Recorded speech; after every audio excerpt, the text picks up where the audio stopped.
É realmente complicado, é difícil a gente fazer qualquer análise do jogo sem passar pelo que foi a arbitragem no lance capital, né? Não vou falar nem o lance, a arbitragem no jogo em si, no geral, porque no segundo tempo senti até que ele tentou compensar a cagada que fez, né? Porque ficou evidente, acho que no intervalo ficou evidente que teve um erro brutal ali por parte da arbitragem. Ele ficou aplicando um monte de cartão ali no começo do segundo tempo para os jogadores do Palmeiras, que eu nem achava que precisava do cartão em muitos lances, mas era meio que uma tentativa de compensar, né?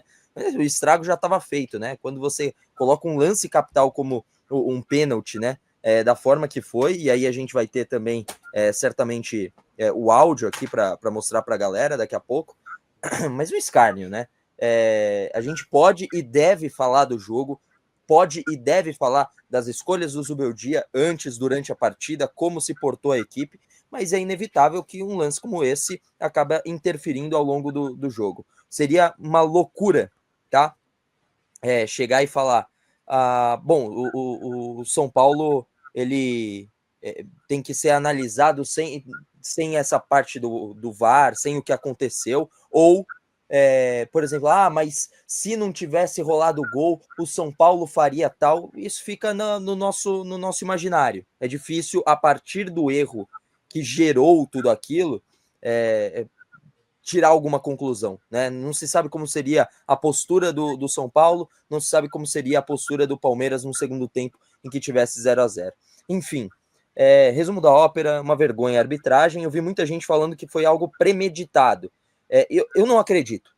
Eu não acredito que tenha sido premeditado. Eu entendo quem está frustrado a ponto de achar que é premeditado.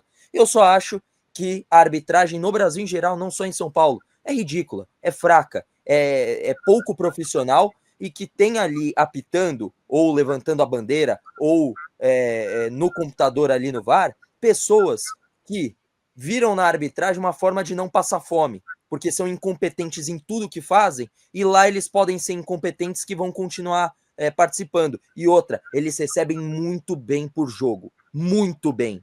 Tá? Ainda mais se for apitar Campeonato Brasileiro, Libertadores, então ganha-se muito bem. Tá? Então eles têm que ser sim cobrados e, o mais importante, profissionalizados, né? Não esses caras, não precisa ser esses caras, pode ser outros, mas passar por um crivo, algo que seja o padrão e que, quando tiver algo errado, grotesco, possa ser passível de demissão. Mas não, eles continuam, esses daí continuarão sendo chamados para outros jogos, se não para o do São Paulo, para outro, e aí outro vai ser prejudicado. E não estou falando que o Palmeiras tem alguma culpa. Não, o Palmeiras jogou o jogo dele, foi beneficiado dessa vez, né? Mas é isso, quem perde hoje, né, reclama com razão, quem ganha se cala até novamente ser prejudicado. Então a arbitragem é uma merda, né, no Brasil inteiro. Esses árbitros são fraquíssimos, incompetentes e provavelmente estariam passando fome se não fosse a arbitragem na vida deles. Pois é, Chacon, quero ouvir o Renan quanto a isso também. Só um pitaco rápido da questão da arbitragem. A gente tem que até ter essa calma para falar um pouco desse assunto, né? Se eu for falar tudo que eu pensei ontem, tudo que eu exibi, talvez em grupos de amigos, né? Aí nas últimas horas, talvez eu vá preso, né? Eu não me senti tão tomado de algo desde que de que me colocaram um rifle na cara no Stop Dog, Chacon. Então, assim, eu me senti ontem tomado algo, sabe? É um sentimento de injustiça e de roubo tão grande, né, que você nutre quando você vê esse jogo. E aí, cara, de novo, né, para mim, cria-se uma mancha no Campeonato Paulista, cria-se cara, uma queda de credibilidade muito grande da competição. Se fosse um jogo de fase de grupos, por exemplo, e eu fosse torcedor do São Paulo, tivesse para na arquibancada, eu não compraria ingresso para o jogo seguinte. Eu não compro algo em que eu particularmente não acredito na credibilidade, que eu não creio, né? Então, é um lance que deixa em xeque o Paulistão, deixa em xeque a credibilidade do torneio, que, pô, de fato, acaba com uma semana, acaba justamente com toda uma sequência que vinha construindo o São Paulo. A gente falava aqui, e aí vira debate raso até, porque a gente falava no começo do ano, pô, como que é importante para o São Paulo vencer o Campeonato Paulista, fazer um bom estadual, conseguir começar bem, como é uma chance real de título, e isso foi foi tirado do São Paulo por fatores externos que não são apenas o campo. A gente vai falar do campo também, os erros que a gente tem que pontuar. Renan Teixeira, muito boa tarde. Seu comentário sobre esse Palmeiras e São Paulo e essa arbitragem que interferiu mais uma vez. Boa tarde, meus amigos. Boa tarde a todos que nos acompanham. Não tem como falar do jogo sem falar da decisão da arbitragem, da equipe de arbitragem, e não só do árbitro de campo, porque o áudio do VAR que expuseram hoje fica pior ainda a situação. Por incrível que pareça, a situação fica ainda pior. Porque o jogo após isso, ele fica condicionado, na minha opinião, né? Eu acho que o São Paulo se expôs mais no segundo tempo, porque estava perdendo, obviamente, e, consequentemente, deixa mais espaço para o Palmeiras nas transições, certo? Quem sabe as alterações que o Zubeldia fez não seriam aquelas se o jogo tivesse de uma outra forma. Então, o jogo todo é condicionado. E não só esse lance especificamente. O 32 do Palmeiras, número 32 do Palmeiras, ele era para ter sido expulso de campo. Emiliano Martínez. Emiliano Martínez. Caraca, hein? Se combinasse de falar junto, dava errado. Justamente. Esse rapaz era para ter sido expulso do campo. Teve um lance no primeiro tempo que o Lucas carrega a bola e tava 3 jogadores do São Paulo já e o Lucas carregando a bola. Se o Lucas passa dele, fica 4 contra 3. Então ele mata um contra-ataque, mata uma transição do São Paulo, ali já era um amarelo. Ali, né, nesse momento, já era amarelo. Depois disso, ele fez mais umas 4, 5 faltas. Mão na bola, fez mais umas 2 no Lucas. E ele só tomou um amarelo no jogo. Então, a arbitragem ela foi péssima, e não só nesse lance. Porque ele estava muito mal posicionado. Aparecem imagens aí que ele está... uma imagem aberta, do alto, aberta, em que ele não aparece na imagem. No momento desse lance que está na tela. E ele não aparece. Como que ele consegue marcar um pênalti nessa distância? Mas beleza, vamos lá. O Palmeiras ele tem um bastidor incrível. A gente tem que concordar com isso. O treinador do Palmeiras, esse cara, além de ser bom treinador, ele é fudido também numas paradas que é o seguinte, irmão. Ele reclama pra cacete. O cara que vai apitar lá, ele pensa 2 vezes, 3, 4, para não dar alguma coisa contra o Palmeiras. No caso, esse pênalti. Aí o VAR também pensa 1 milhão de vezes para chamar o cara, principalmente quando joga em casa. Isso aí é o bastidor, mano. Os diretores, a presidente do Palmeiras, isso é um pouco de bastidor que o São Paulo não tem mais. A nível estadual e a nível nacional. O São Paulo não tem mais isso, que já teve. E eu não estou falando que tem que roubar para o São Paulo, não. Mas não nos roubar na cara dura, malandro. Não pode acontecer isso, cara. Isso não pode acontecer. Os jogos mais esperados do campeonato, no que o produto mais espera, acontece isso? Uma classificação num lance desse? O Brasil inteiro, numa segunda-feira, parado para assistir um clássico choque-rei, para acontecer isso? Não pode, porra. Não pode. Tem que estar todo mundo na porta da federação hoje, cara. Tacando pedra, irmão. A diretoria do São Paulo, é isso mesmo. Batendo lá na porta do presidente, falando, vocês estão loucos? E para no ano que vem colocar o sub-20 para jogar. Vocês não tratam o campeonato de vocês como vocês trataram? Então a gente vai tratar de outra forma também. A gente vai se preparar para o que é importante no ano. O São Paulo nunca tratou o Campeonato Paulista como Paulistinha. Mas se fosse eu, dirigente do São Paulo, passaria a tratar. Para se preparar para o que de fato realmente importa durante o ano. Copa do Brasil, Brasileirão e Libertadores. Torneio Sul-Americano. Porra, cara, o que aconteceu ontem foi uma piada, irmão. Uma piada. O Arboleda e um jogador, aí eu falo um pouco como ex-jogador. O cara, quando ele faz a falta, e de fato ele sabe, porra, eu fiz a falta. O cara, ele vai argumentar com o juiz, mas sabendo, pô, vamos ter... O Arboleda não, ele falava claramente para os companheiros, calma. Não foi nada. Né? Ficou muito claro isso. E quando o jogador toma essa atitude, é porque ele sabe que não fez o pênalti. É claro que ele recolhe a perna, é muito claro que ele recolhe a perna, e o 9 do Palmeiras é que procura o contato, é que procura o choque. É muito claro isso, gente. Não pode acontecer uma porra dessa. E isso é muito bastidor. O São Paulo não tem mais bastidor. Há algum tempo que não tem. Foi por causa da data de ser numa segunda-feira. O São Paulo... O primeiro jogo esse ano é num domingo às 4 horas da tarde. No Brasileiro do ano passado, eu nem lembro qual foi a rodada que o São Paulo jogou num domingo, 4 horas da tarde. Isso é bastidor. Eu acho que foi só contra o Bahia, domingo, 4 da tarde, no Morumbi. Pô, isso, não sei se vocês concordam comigo, isso é bastidor, cara. Isso é bastidor, você tem que ser respeitado. Não amedrontado, mas respeitado. E o São Paulo não é mais. E acontece esse tipo de coisa. Ô, Renan, só para complementar isso, você continua, cara. E aí depois na zona mista, pelo menos apareceram, né? Porque geralmente somem quando o resultado é ruim. Mas assim, apareceram lá para falar o Casares e o Belmonte, o Casares cheio de frasezinha de efeito, cheia de não, e esse futebol nós nunca tratamos como paulistinha, mas esse futebol foi de segunda, sabe? Aquele jeitinho, sabe, marketing. Aquele garbo e elegância para fazer uma crítica que eu gostaria de ver meu dirigente dando um soco no backdrop, xingando, que tá ligado? Perde a linha, velho. Assim, chato pra caramba olhar essa postura assim, totalmente, sabe, passiva em relação a tudo isso. O Belmonte acho que foi um pouquinho mais enfático, pelo menos no tom, mas o Casares com um discurso assim, mas assim, o que eu vou cobrar, né? Porque não é uma invenção minha, mas eu tava nos próprios stories do Casares, né? Porra, esse final de semana ele não fez bastidor nenhum, né? Ele tava na Sapucaí, ele tava curtindo o carnaval, e é um direito dele, né? É um direito dele. Mas assim, na véspera de um jogo importante, eu, presidente de um clube, eu me importo com o jogo. Só e somente.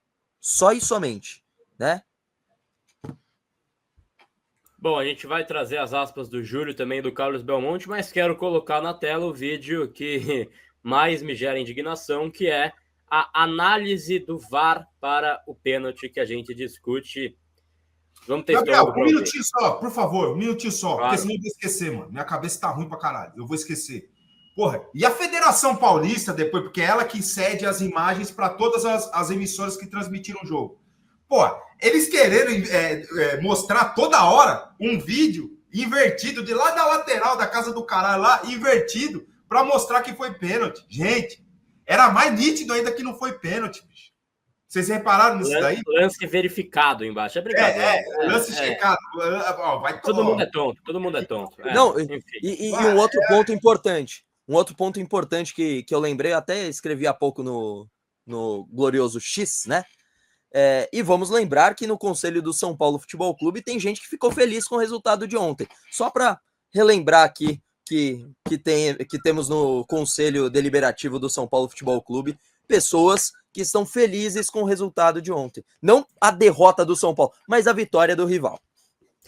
Perfeito. Vamos ouvir o lance aqui, enfim, na cabine do VAR, a análise de Rodrigo Guarizo Ferreira do Amaral. Tá bom? Ok. Até os 40, depois eu passo.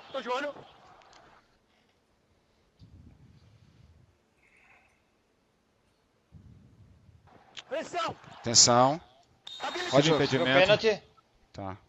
Marcou pênalti, tá? Ok. Volta pênalti, aqui. tá? Tem um possível impedimento, tá? Perfeito. Guarizo. Calma primeiro. Segue. Ele perde o time da bola, ele faz o toque lateral. Jogador aí. Veja aqui pra mim se tem o contato do pé dele ou não. Aí, vai devagar. Bola passa. O zagueiro aí, bota a perna na Vê a frente. invertida pra mim. Vê a invertida pra mim que vai ver. Isso. Aí, devagar. Não tem importância. 25%. Ok. Ok. Posso colocar a grua esquerda? Bota a outra que eu preciso ver essa perna realmente esquerda. Não. Vai, volta. Essa perna esquerda. Ele coloca assim, ele faz o calço com a perna esquerda na perna esquerda do jogador adversário. Aquela uma mesmo. Isso. Aí, esse é o momento também. Pega de frente, que essa aqui tá a perna. Pega novamente de. Tá. Ok, isso aí. Aí, para pra mim. Volta um pouco. Aí, esse é o momento do calço, ó. Ok? Perna de esquerda com a perna de esquerda também. Esse é o contato, ok? Então, o pênalti tá confirmado. O pênalti tá confirmado. Agora vamos checar o APP. Isso. Volta, isso. Aí, pode ser? Perfeito, é um calço, perna esquerda na perna esquerda. Limpo. Aqui, quinto. Aí é um recuo. Segue. Vai devagar. Aí é o goleiro, toca equivocado, volta, segue. Ok, aí tem o pênalti, tem o jogador aqui, mas não tem interferência do jogador, ok. Pênalti antes. APP checado também, limpo, tá?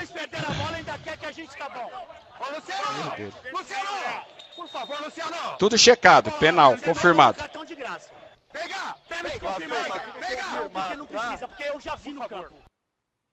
Tá aí o lance do VAR, então, né? Essa análise do VAR, assim, duas coisas. Primeiro, antes do áudio ser divulgado, eu achava o senhor Rodrigo Guarizo Ferreira do Amaral covarde por não ter chamado o árbitro de campo, o Flávio, para ir ver o pênalti na cabine. Após essa divulgação feita pela FPF, ele não é covarde, ele é ruim. Ele é, assim, um cara que não tem, assim, conhecimento da regra e ele é arrogante, acima de tudo. Porque desde o lance 1, né, do primeiro replay, ele já tem a decisão dele. Ele já tomou a escolha própria. Ele já tá escolhido a dar o pênalti. Ele já fala, né, que houve um calço, meu irmão. Calço do Arboleda no Vitor Roque. Aí tem uma imagem craquelada correndo, que é a terceira imagem que passa, e ele afirma com todas as letras, não, houve um calço do Arboleda no Vitor Roque. E o Flávio também, o árbitro de campo, que a gente tem que falar, cara, ele tava a 1 quilômetro quase do lance, ele tava no meio de campo quando rolava, aí o Caleri vai, cara, fala pra ele, pô, é pênalti mesmo? Vai checar. Aí ele fala que ele viu do campo, fala, do campo eu vi. E aí vão chiar depois, ele fala que dá pra ouvir, né? Cara, tá confirmado, vocês perderam a bola e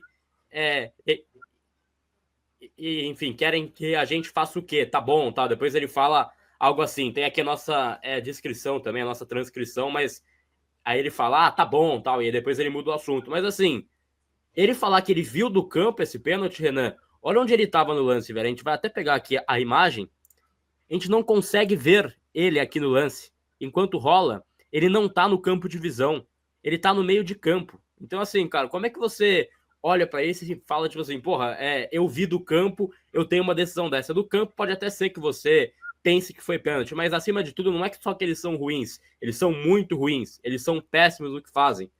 Mas eles são arrogantes, né, Renan? Eles são caras que acham que tem uma convicção que eles não deveriam ter essa convicção, cara, nessa posição de árbitro de autoridade, né? Porque o VAR tá já decidido desde o ponto 1, né? Então, desde que começa, ele já teve a sua escolha, ele já escolheu onde ele ia marcar, e o árbitro de campo, ele também fala que ele viu do gramado. Então, assim, eu achava que era covarde, que tinha, sei lá, pulso fraco. Não é covarde, não. É ruim e é arrogante. Ele acha que ele manja mais do que a regra, acha que tem o olho mais potente do mundo e que vai acertar tudo. Então, o fato dele ter essa arrogância me incomodou. O fato dele ver a imagem e ver calço, como ele falou, Renan, aí, meu amigo, vai no oftalmo, muda de profissão, vai fazer outra coisa, velho, porque VAR não é pra você, a arbitragem não é pra você. Você vê o lance com 90 câmeras, você tá vendo ali as imagens, vê essa jogada e fala que teve um calço do Arboleda no Vitor Roque, meu irmão, muda de área, vai fazer outra coisa, vai, enfim, prestar vestibular, vai tentar alguma outra profissão, tentar uma outra área, a arbitragem vai ficar difícil, viu, Renan? Gabriel, eu não sei mais nem o que eu falo sobre esse lance, cara, porque é muito claro, é uma coisa muito clara. Não tem um ex-árbitro que trabalha na imprensa hoje, que trabalha como comentarista de arbitragem. Não teve um que falou que... Não, nada. Todos foram enfáticos em dizer que não foi pênalti. E o pior, cara, ele fala, vocês saem jogando errado, você quer... Porra, ele quer justificar, fazer justiça... O julgamento é dele? O julgamento que tem que ser dele? Ele quer fazer justiça a uma saída de bola errada do São Paulo, dando um pênalti pro Palmeiras. Cara, isso é absurdo, mano. Isso é um absurdo, cara. Esse cara não pode apitar nunca mais. Não é jogo do São Paulo. Ele não pode ser árbitro. Terça-feira passada, quarta-feira passada, ele apitou um jogo de Libertadores, irmão. Lá no Chile, Deportes Iquique contra a Aliança Lima. Ele apita Libertadores, esse amigo aí. Eu esqueci, não sei o nome dele. Ele apitou, Flávio Rodrigues de Souza. Rodrigues de Souza. Ele apita jogo de Libertadores. Isso é um absurdo, mano. Isso é um absurdo. É de você sair quebrando o vestiário, não deixar bater pênalti. Não deixa bater pênalti, mano. Não deixa. Chuta a bola pro lado, foda-se. É arrumar uma confusão, malandro. É de sair do campo, é de não sei mais o que, cara. É um absurdo. E eu tô falando, eu não tô dentro do campo. Você imagina os caras que estiveram dentro do campo, cara, e passaram por isso. E o cara, quando ele vai pro vestiário no intervalo, ele vê que ele fez a merda, ele volta querendo compensar no segundo tempo. E o São Paulo não soube aproveitar. Isso é um fato. São Paulo soube aproveitar, porque ele voltou querendo compensar. Ou expulsando ou dando um pênalti pro São Paulo. São Paulo não buscou nada disso. A verdade é essa. Mas, enfim, esse erro é uma coisa absurda, mano. Absurda. É revoltante, cara. É revoltante. Eu vou parar de falar sobre isso, porque senão eu vou acabar falando besteira. E um detalhe. Um erro não justifica o outro. Pô, Rafael, puta que me pariu, meu irmão. É um jogo único, caralho. É um jogo que vai ser decidido no detalhe, irmão. No pequeno detalhe, naquele mínimo detalhe. Não se brinca, ainda mais num gramado que vocês não estão acostumados a jogar. Era nítido no começo do jogo como os jogadores do Palmeiras tinham facilidade em dominar a bola, uma recepção orientada e carregar a bola, e a dificuldade que os jogadores do São Paulo tinham. Normal. Então não facilita, porra. Chuta a porra da bola pra frente, meu. Tá apertado. Não, deu pra sair jogando tranquilo, pra quebrar. Beleza. Não deu, caralho. É um jogo só. É o mínimo detalhe que vai decidir. É um jogo equilibrado. Ponto. Não falo mais. Exato, estou de acordo com você. Chacon, acho que a gente já falou. Não, uma coisa antes de você passar, e até passar para o Renan isso. Ontem eu encontrei um cara que você conhece, né, Renan? Se chama Souza. Né? Souzinha estava lá. Conversei com ele. Falei, pô. Perguntei para ele, né? Imagina se fosse o que aconteceu na tua época, na época de você, jogador do São Paulo. Ou você, Renan. O que tinha acontecido a direção ali? Você tá maluco? A direção não, mano. Porra, o Lugano, tá maluco, tá dentro do vestiário do juiz, parceiro. O Rogério. Daí nada, não é isso. Esse tipo, não é uma crítica aos jogadores do São Paulo atuais. Só que naquela época era completamente diferente, mano. A diretoria, o Marco Aurélio, o Juvenal, tava todo mundo dentro do vestiário do juiz, mano. Você tá louco? Isso aí nem acontecia na nossa época. Isso aí não tinha possibilidade nenhuma de acontecer na nossa época, um negócio desse daí. Não sei se o Souza falou a mesma coisa que eu tô falando, a gente nem conversou antes sobre isso. Eu não sei se foi isso que o Souza falou, mas não teria acontecido, você pode ter certeza absoluta.